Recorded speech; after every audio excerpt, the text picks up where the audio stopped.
Chapter 23 यादें। मुझे बहुत खेद है, सेठ। मुझे और करीब होना चाहिए था। एडवर्ड अभी भी माफी मांग रहा था और मुझे नहीं लगा कि यह उचित या उचित था। आखिरकार एडवर्ड ने पूरी तरह से और अक्षम्य रूप से अपने गुस्से पर नियंत्रण नहीं खोया था। एडवर्ड ने जेकब का सिर काटने की कोशिश नहीं की थी। जेकब, जो खुद को बचाने के लिए भी कदम नहीं उठाएगा, और फिर बीच में कूदकर गलती से सेठ का कंधा और कॉलरबोन तोड़ दिया। एडवर्ड ने अपने सबसे अच्छे दोस्त को लगभग मार नहीं डाला था। ऐसा नहीं है कि मेरे सबसे अच्छे दोस्त को कुछ बातों के लिए जवाब नहीं देना था, लेकिन जाहिर है जेकब ने जो कुछ भी किया था उससे मेरे व्यवहार में कोई कमी नहीं आ सकती थी। तो क्या मुझे ही माफी नहीं मांगनी चाहिए थी? मैंने फिर कोशिश की। सेठ, मैं इसकी चिंता मत करो बेला, मैं बिल्कुल ठीक हूँ, सेठ ने उसी समय कहा जब एडवर्ड ने कहा, बेला प्रिय, कोई भी तुम्हें जज नहीं कर रहा है। तुम बहुत अच्छा कर रही हो। उन्होंने मुझे अभी तक एक वाक्य भी पूरा नहीं करने दिया था। इससे यह और भी बुरा हो गया कि एडवर्ड को अपने चेहरे पर मुस्कान बनाए रखने में मुश्किल हो रही थी। मुझे पता था कि जेकब मेरी अति प्रतिक्रिया के लायक नहीं था, लेकिन एडवर्ड को इसमें कुछ संतुष्टि मिल रही थी। शायद वह बस यही चाह रहा था कि उसे नवजात होने का बहाना मिल जाए ताकि वह जेकब के साथ अपनी जलन के बारे में कुछ शारीरिक कर सके। मैंने अपने गुस्से को पूरी तरह से मिटाने की कोशिश की, लेकिन यह मुश्किल था, क्योंकि मुझे पता था कि जेकब अभी रेनेस्मी के साथ बाहर था। उसे मुझसे, उस पागल नवजात शिशु से सुरक्षित रख रहा था। कार्लिसले ने ब्रश का एक और टुकड़ा सेठ की बांह पर लगा दिया और सेठ सिहर उठा। माफ करना, माफ करना, मैंने बुदबुदाया, क्योंकि मुझे पता था कि मैं कभी भी पूरी तरह से माफी नहीं मांग पाऊंगा। घबराओ मत बेला, सेठ ने कहा, अपने अच्छे हाथ से मेरे घुटने को थपथपाते हुए, जबकि एडवर्ड दूसरी तरफ से मेरे हाथ को रगड़ रहा था। सेठ को इस बात से कोई परहेज नहीं था कि मैं उसके बगल में सोफे पर बैठूं, जबकि कार्लिसले उसका इलाज कर रहा था। मैं आधे घंटे में सामान्य हो जाऊंगा, उसने कहा, अभी भी मेरे घुटने को थपथपाते हुए, मानो उसे ठंड और सख्त बनावट का एहसास न हो। कोई भी ऐसा ही करता, जैक और नेस के साथ तो ऐसा ही होता। उसने बीच में ही बात रोक दी और जल्दी से विषय बदल दिया। मेरा मतलब है, कम से कम तुमने मुझे काटा या कुछ भी नहीं। ये बहुत बुरा होता। मैंने अपना चेहरा अपने हाथों में छिपा लिया और इस विचार से, वास्तविक संभावना से कांप उठा। यह इतनी आसानी से हो सकता था, और वेयरवुल्फ वैम्पायर के जहर पर उसी तरह प्रतिक्रिया नहीं करते जिस तरह इंसान करते हैं, उन्होंने मुझे अभी अभी बताया था। यह उनके लिए जहर था। मैं एक बुरा व्यक्ति हूँ। बेशक आप नहीं हैं। मुझे ऐसा करना चाहिए था, एडवर्ड ने शुरू किया। बस करो, मैंने आह भरी। मैं नहीं चाहता था कि वो इसका दोष अपने ऊपर ले, जिस तरह वह हमेशा सब कुछ अपने ऊपर ले लेता था। सौभाग्य की बात है नेस रेनेस्मी जहरीली नहीं है, सेठ ने एक सेकंड की अजीब चुप्पी के बाद कहा, क्योंकि वह हर समय जैक को काटती रहती है। मेरे हाथ लटक गए। क्या वह ऐसा करती है? जरूर, जब भी वह और रोज उसके मुंह में जल्दी से खाना नहीं पहुंचा पाते। रोज को लगता है कि यह बहुत मजेदार है। मैं उसे देखकर चौंक गई और साथ ही दोषी भी महसूस कर रही थी, क्योंकि मुझे ये स्वीकार करना पड़ा कि यह बात मुझे थोड़ी बहुत खुशी दे रही थी। बेशक मुझे पहले से ही पता था कि रेनेस्मी जहरीली नहीं थी। मैं पहला व्यक्ति था जिसे उसने काटा था। मैंने ये टिप्पणी जोर से नहीं की, क्योंकि मैं उन हाल की घटनाओं के बारे में याददाश्त खोने का नाटक कर रहा था। ठीक है सेठ, कार्लिसले ने कहा, सीधे खड़े होकर और हमसे दूर हटते हुए। मुझे लगता है कि मैं इतना ही कर सकता हूँ। कुछ घंटों तक हिलने डुलने की कोशिश मत करो, मुझे लगता है। कार्लिसले ने ठहाका लगाया। काश इंसानों के साथ व्यवहार करना भी तुरंत इतना ही संतुष्टिदायक होता। उसने सेठ के काले बालों पर एक पल के लिए अपना हाथ रखा। चुप रहो, उसने आदेश दिया, और फिर वो ऊपर की ओर गायब हो गया।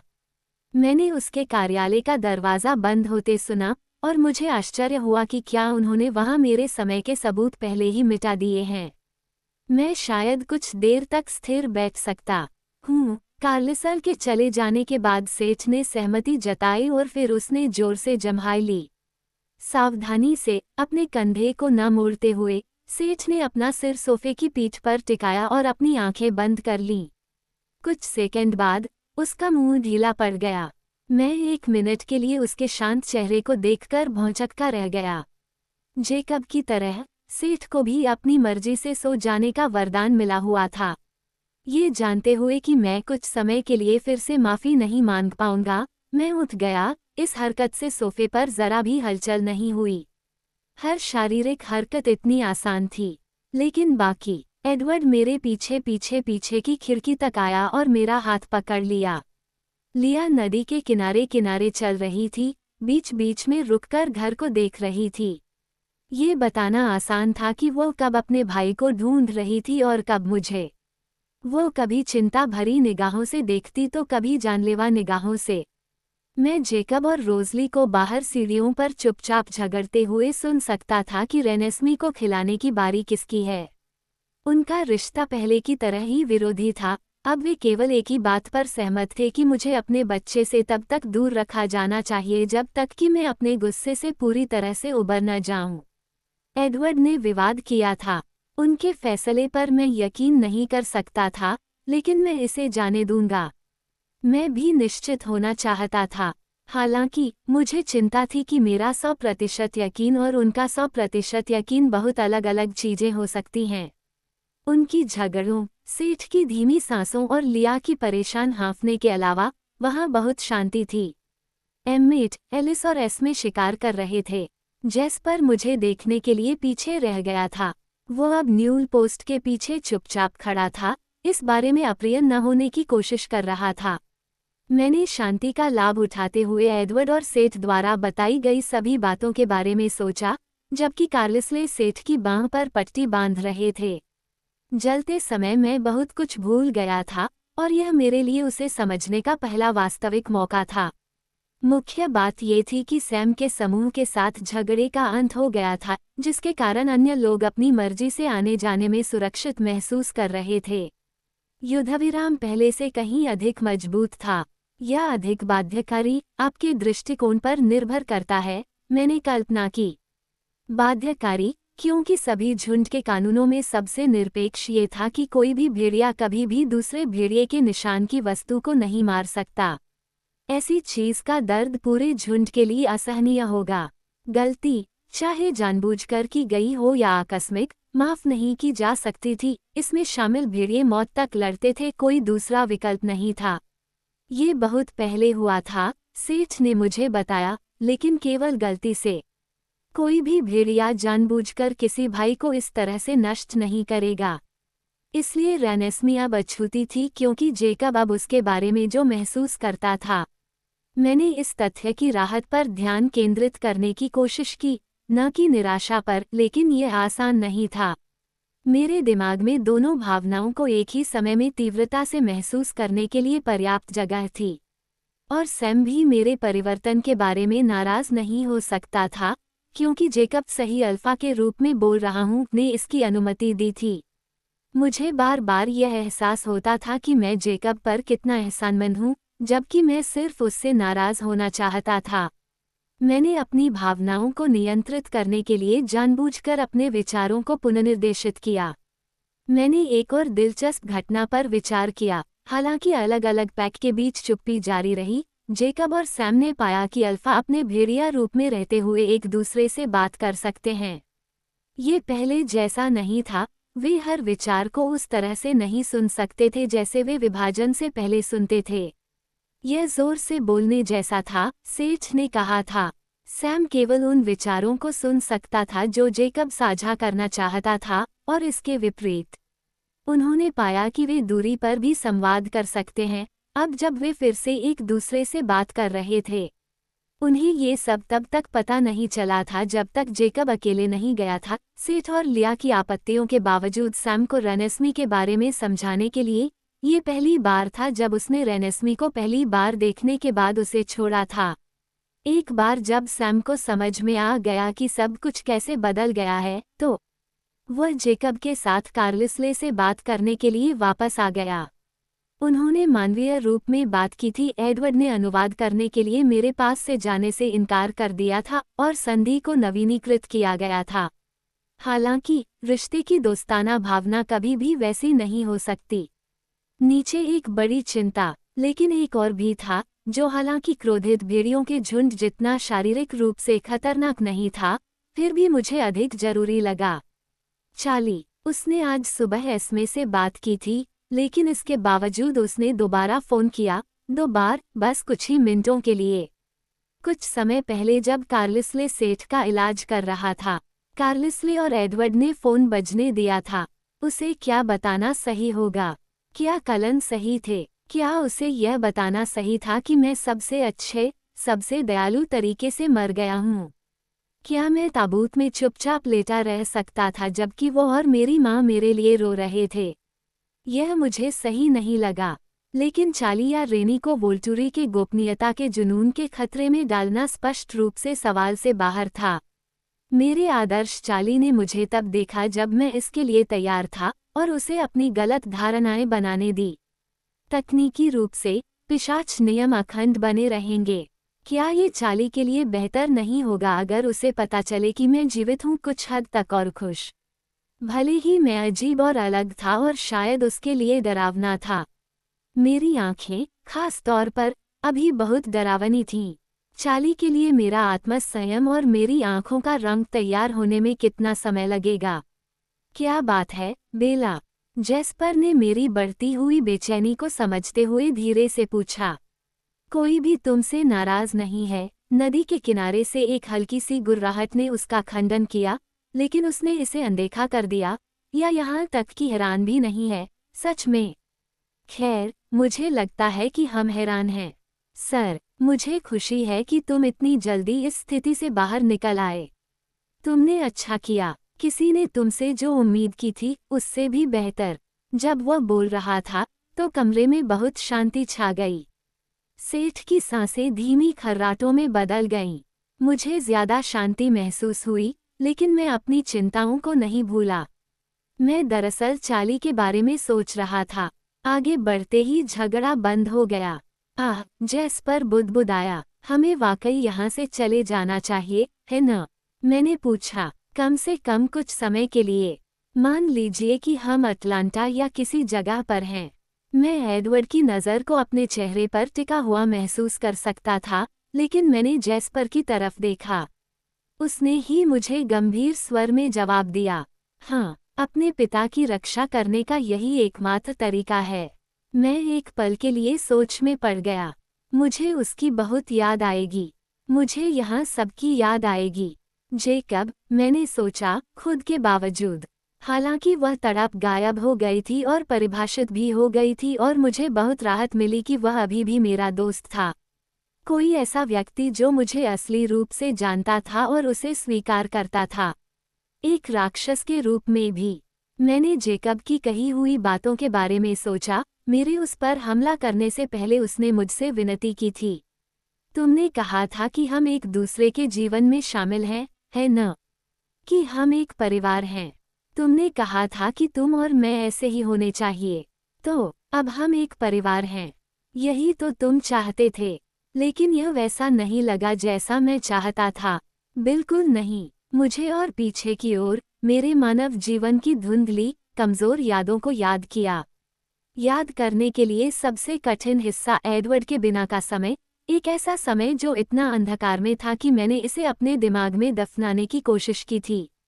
मैं शब्दों को ठीक से नहीं लिख पाया। मुझे केवल इतना याद है कि मैं चाहता था कि जेकब मेरा भाई होता ताकि हम बिना किसी उलझन या दर्द के एक दूसरे से प्यार कर सकें। परिवार, लेकिन मैंने कभी भी बेटी को समीकरण में शामिल नहीं किया था।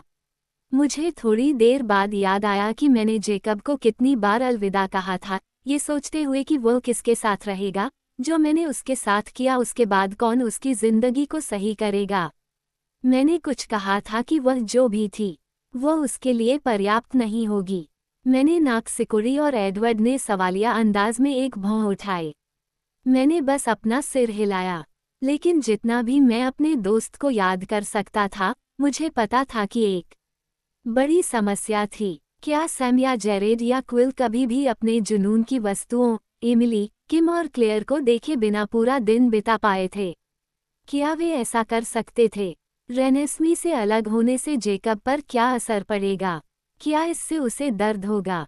मेरे सिस्टम में अभी भी इतनी छोटी मोटी नाराजगी थी कि मैं खुश हो जाती, उसके दर्द के लिए नहीं, बल्कि रेनेस्मी को उससे दूर करने के विचार के लिए।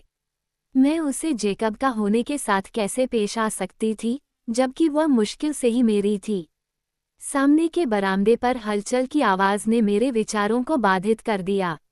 मैंने उन्हें उठते हुए सुना और फिर वे दरवाजे से बाहर निकल आए। ठीक उसी समय कार्लसले सीढ़ियों से नीचे आया, उसके हाथों में अजीबोगरीब चीजें भरी हुई थीं, एक मापने वाला टेप, एक स्केल। जेस्पर मेरी तरफ भागा, मानो कोई संकेत था जो मैंने मिस कर दिया था, यहाँ तक कि लीह भी। वह बाहर बैठ गई और खिड़की से बाहर देखने लगी, इस भाव के साथ कि जैसे वो किसी ऐसी चीज की प्रतीक्षा कर रही हो जो परिचित भी हो और साथ ही पूरी तरह से अरुचिकर भी हो। 6 होंगे, एडवर्ड ने कहा। तो मैंने पूछा, मेरी नज़र रोज़ली, जेकब और रेनेस्मी पर टिकी हुई थी। वे दरवाजे पर खड़े थे, रेनेस्मी रोज़ली की बाहों में थी। रोज़ सतर्क दिख रही थी, जेकब परेशान दिख रहा था, रेनेस्मी सुंदर और अधीर दिख रही थी। नेस्सर को मापने का समय आ गया है, रेनेस्मी, कार्लिसले ने समझाया। ओह, आप ऐसा हर दिन करते हैं? दिन में 4 बार, कार्लिसले ने अनुपस्थित भाव से सुधारते हुए दूसरों को सोफे की ओर इशारा किया। मुझे लगा कि मैंने रेनेस्मी को आह भरते हुए देखा है। 4 बार, हर दिन, क्यों? एडवर्ड ने मुझसे धीमी और तनावपूर्ण आवाज में कहा, वह अभी भी तेजी से बढ़ रही है। उसने मेरा हाथ दबाया और अपने दूसरे हाथ से मेरी कमर को कसकर लपेट लिया, मानो उसे सहारे की जरूरत हो।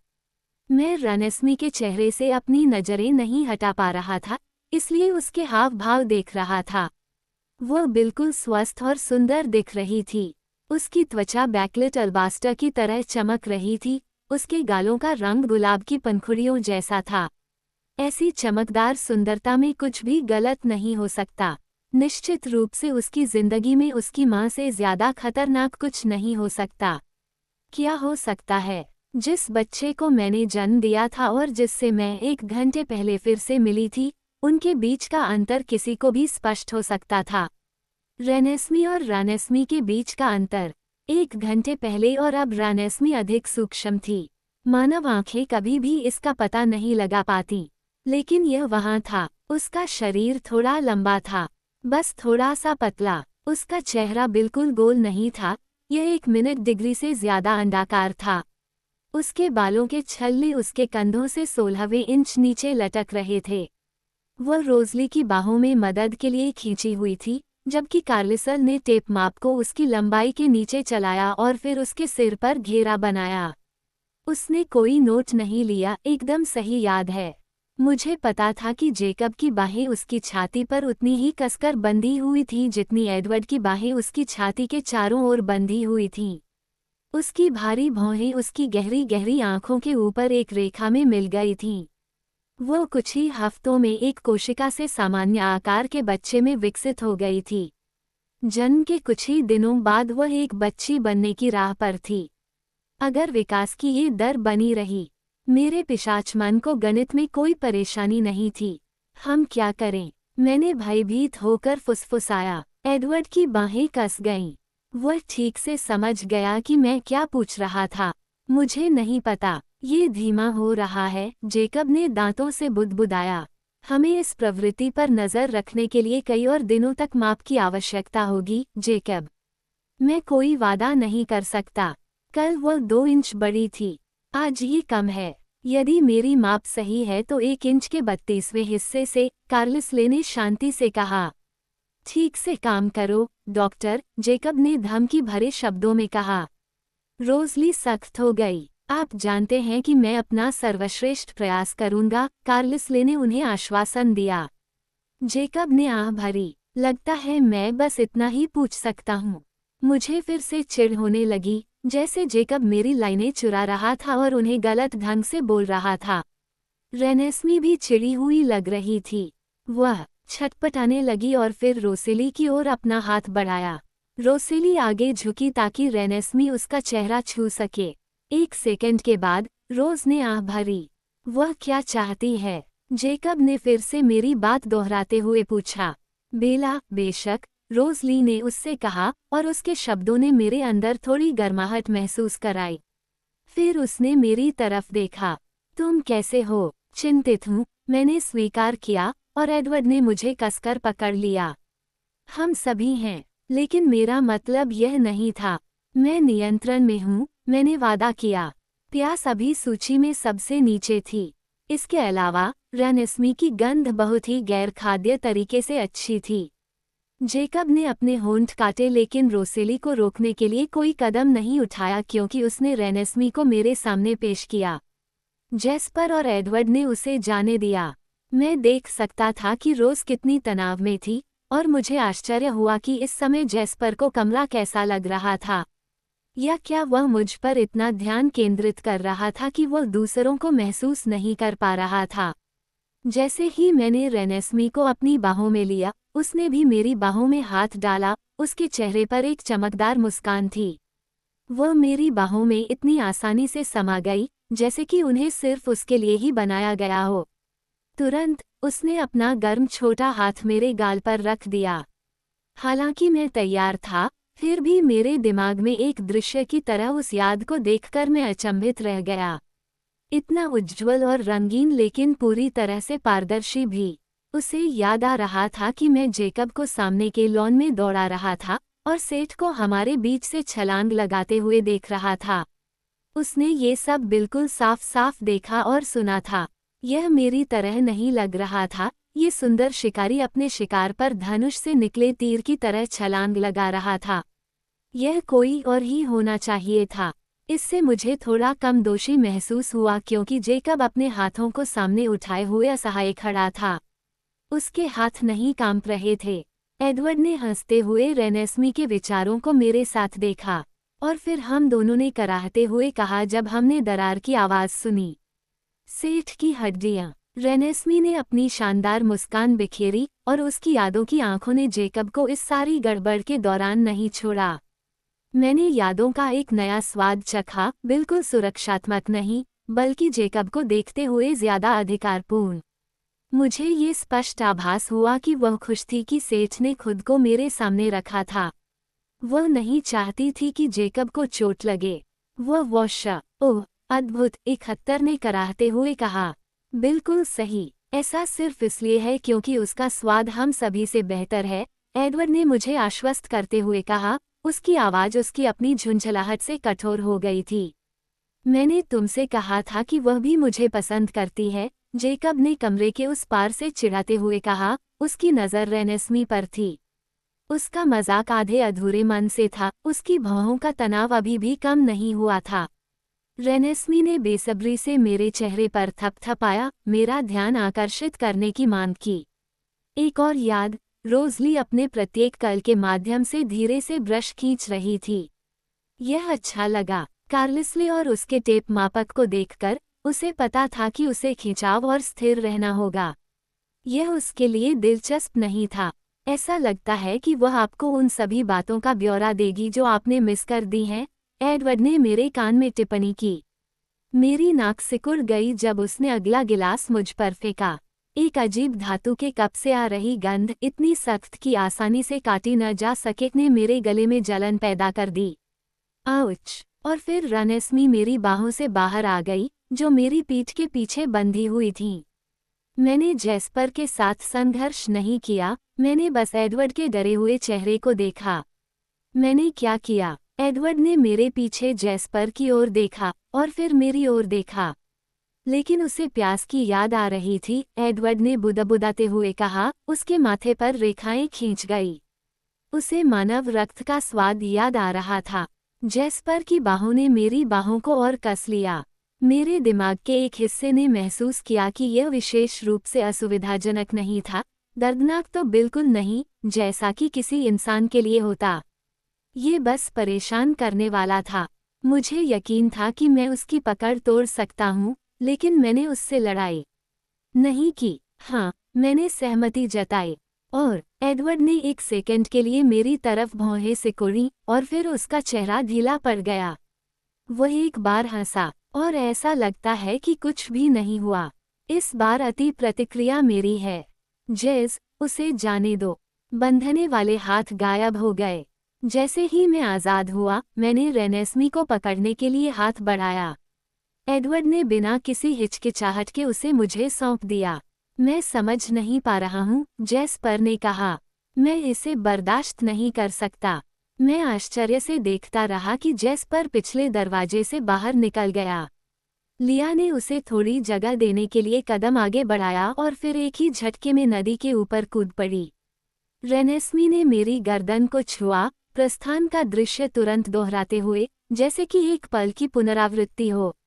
मैं उसके विचार में प्रश्न को महसूस कर सकता था, जो मेरे विचार की प्रतिध्वनि थी। मैं पहले ही उसके इस अजीबोगरीब तोहफे से उबर चुका था। यह उसका एक बिल्कुल स्वाभाविक हिस्सा लग रहा था, लगभग। शायद अब जब मैं खुद अलौकिक का हिस्सा बन गया हूँ, तो मैं फिर कभी संशयवादी नहीं रहूँगा। लेकिन जेस्पर को क्या हुआ था? वह वापस आएगा, एडवर्ड ने कहा, मुझसे या रेनेस्मी से, मुझे यकीन नहीं था। उसे जीवन के प्रति अपने दृष्टिकोण को फिर से समायोजित करने के लिए बस एक पल अकेले की जरूरत है। उसके मुंह के कोनों पर एक धमकी भरी मुस्कुराहट थी। एक और मानवीय याद एडवर्ड ने मुझे बताया कि अगर मुझे पिशाच बनने के लिए अनुकूलन करने में कठिनाई होती है, तो जेस्पर खुद के बारे में बेहतर महसूस करेगा। यह उस चर्चा के संदर्भ में था कि मैं अपने पहले नवजात वर्ष में कितने लोगों को मारूंगा। क्या वह मुझसे नाराज है? मैंने धीरे से पूछा। एडवर्ड की आंखें चौड़ी हो गईं। नहीं, वह क्यों होगा? तो फिर उसके साथ क्या मामला है? वह अपने आप से परेशान है, तुमसे नहीं, बेला। वह आत्मा पूर्ति वाली भविष्यवाणी के बारे में चिंतित है, ऐसा मैं कह सकती हूँ। कैसे? कार्लिसले ने मेरे कुछ कहने से पहले ही पूछ लिया। वह सोच रहा है कि क्या नवजात शिशु का पागलपन वास्तव में उतना ही कठिन है जितना हमने हमेशा सोचा है, या सही ध्यान और दृष्टिकोण के साथ कोई भी बेला की तरह अच्छा कर सकता है। अब भी शायद उसे केवल इसलिए ऐसी कठिनाई होती है क्योंकि वह मानता है कि यह स्वाभाविक और अपरिहार्य है। शायद अगर वह खुद से अधिक उम्मीद करता, तो वह उन उम्मीदों पर खरा उतरता। तुम उसे बहुत सारी गहरी मान्यताओं पर सवाल उठाने पर मजबूर कर रही हो, बेला। लेकिन यह अनुचित है, कार्लिसले ने कहा। हर कोई अलग है, हर किसी की अपनी चुनौतियां होती हैं। शायद बेला जो कर रही है वह स्वाभाविक से परे है।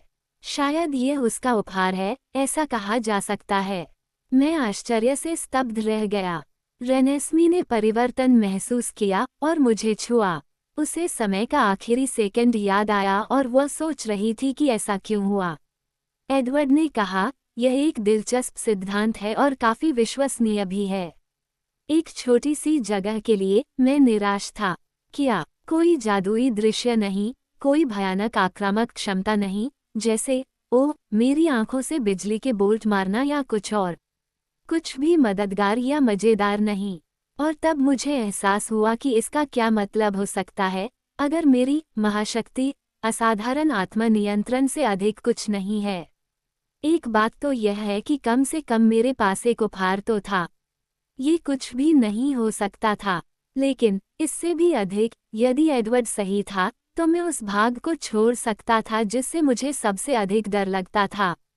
क्या होगा अगर मुझे नवजात शिशु नहीं बनना पड़े? वैसे भी पागल हत्या मशीन के अर्थ में नहीं। क्या होगा अगर मैं अपने पहले दिन से ही कलन के साथ घुल मिल जाऊं? क्या होगा अगर मुझे बड़े होने तक 1 साल तक किसी सुदूर जगह पर छिपना न पड़े? क्या होगा अगर कार्लिसले की तरह मैंने कभी किसी व्यक्ति की हत्या नहीं की? क्या होगा अगर मैं तुरंत एक अच्छा पिशाच बन जाऊं? मैं चाली को देख सकता था। जैसे ही वास्तविकता आशा से छन कर आई, मैंने आह भरी। मैं चाली को तुरंत नहीं देख सका। उसकी आंखें, उसकी आवाज, उसका सुंदर चेहरा। मैं उससे क्या कह सकता था? मैं कैसे शुरू कर सकता था? मैं चुपके से खुश था कि मेरे पास कुछ बहाने थे कुछ समय के लिए चीजों को टालने के लिए। जितना मैं चाली को अपने जीवन में रखने का कोई तरीका खोजना चाहता था, उतना ही मैं उस पहली मुलाकात से डर गया था। जब उसने मेरी नई पहचान को देखा तो उसकी आंखें चमक उठीं। चेहरा, मेरी नई त्वचा, ये जानते हुए कि वह भयभीत था। सोच रहा था कि उसके सिर में क्या अंधेरा स्पष्टीकरण बन जाएगा। मैं इतना डरपोक था कि 1 साल तक इंतजार करता रहा जब तक मेरी आंखें ठंडी नहीं हो गईं। और यहाँ मैंने सोचा था कि जब मैं अविनाशी हो जाऊंगा तो मैं इतना निडर हो जाऊंगा। क्या आपने कभी आत्मनियंत्रण के समकक्ष प्रतिभा देखी है? एडवर्ड ने कार्लिसले से पूछा। क्या आपको वाकई लगता है कि यह एक उपहार है या सिर्फ उसकी सारी तैयारी का नतीजा है? कार्लिसले ने कंधे उचकाते हुए कहा, ये कुछ वैसा ही है जैसा सियोभान हमेशा से करने में सक्षम रही है, हालांकि वह इसे एकल नहीं कहेगी। उपहार, सियोभान, उस आयरिश कोवेन में तुम्हारी दोस्त? रोसेली ने पूछा। मुझे नहीं पता था कि उसने कुछ खास किया है। मैंने सोचा, उस समूह में मैगी ही प्रतिभाशाली थी।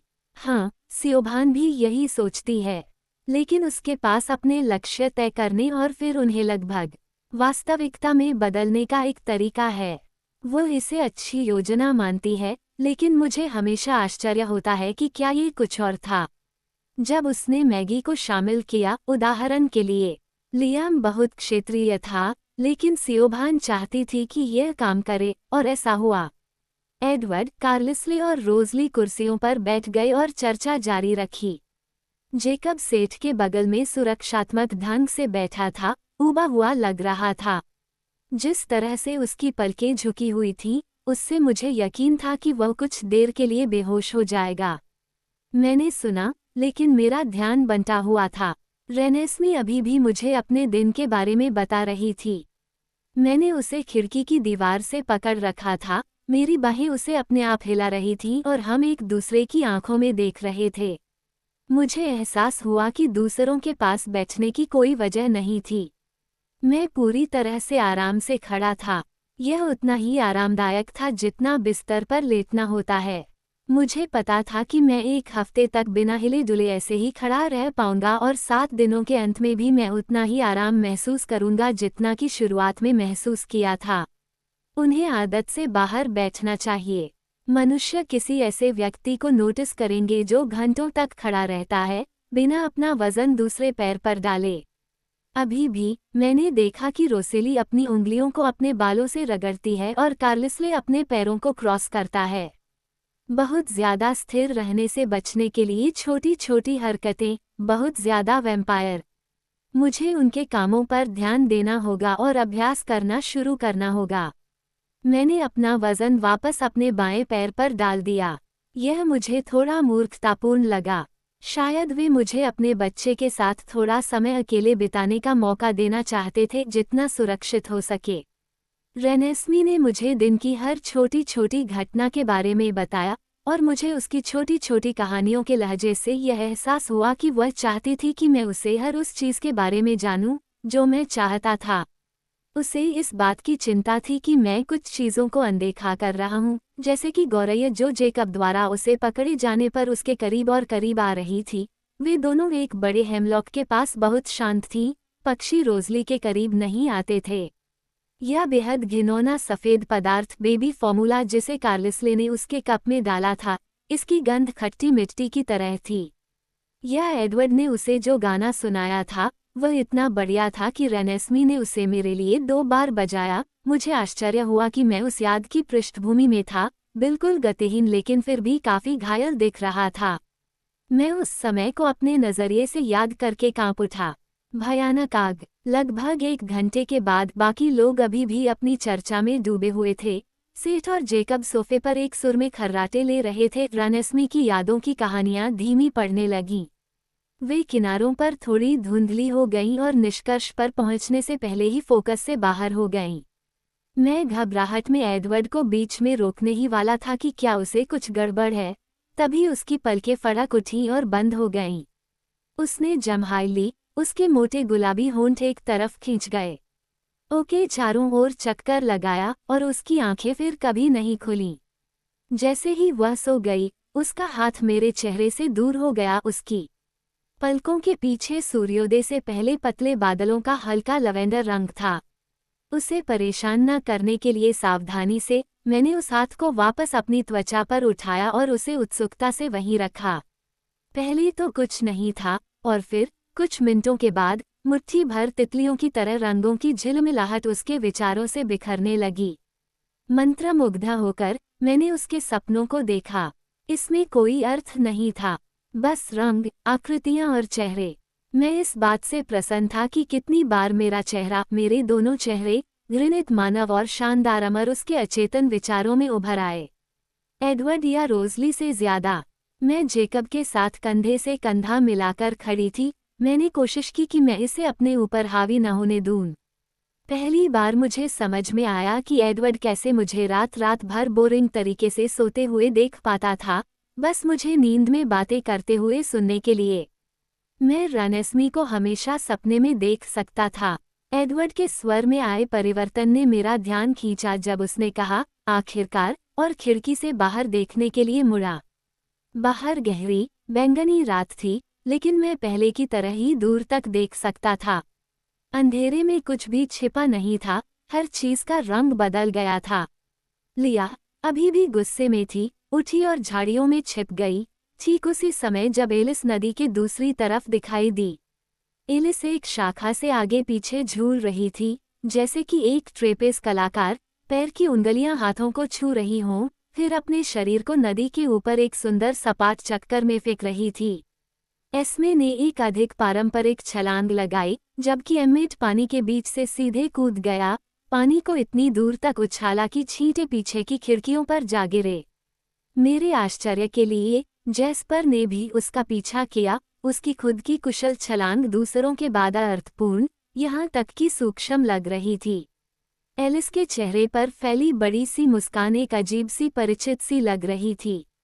अचानक से सभी मुझ पर वार करने लगे। एस्मे प्यारी, एमिट उत्साहित, रोजली थोड़ी बेहतर, कार्लिसर लाड़ प्यार से भरा, और एडवर्ड उम्मीद से भरा। एलिस सबके आगे कमरे में घुसी, उसका हाथ उसके सामने फैला हुआ था और अधीरता उसके चारों ओर लगभग दृश्यमान आभा बना रही थी। उसकी हथेली में एक साधारण पीतल की चाबी थी जिसके चारों ओर एक बड़ा गुलाबी साटन धनुष बंधा हुआ था। उसने चाबी मेरे सामने रखी और मैंने अपने आप ही रेनेस्मी को अपने दाहिने हाथ में और भी मजबूती से पकड़ लिया ताकि मैं अपना बायां हाथ खोल सकूं। एलिस ने चाबी उसमें डाल दी। जन्मदिन मुबारक हो, वह चिल्लाई। मैंने आंखें घुमाईं। कोई भी व्यक्ति जन्म के वास्तविक दिन से गिनती शुरू नहीं करता, मैंने उसे याद दिलाया। तुम्हारा पहला जन्मदिन साल के निशान पर है, एलिस। उसकी मुस्कान आत्मसंतुष्ट हो गई। हम अभी तुम्हारा वैम्पायर जन्मदिन नहीं मना रहे हैं। अभी, ये 13 सितंबर है, बेला। 19वां जन्मदिन मुबारक।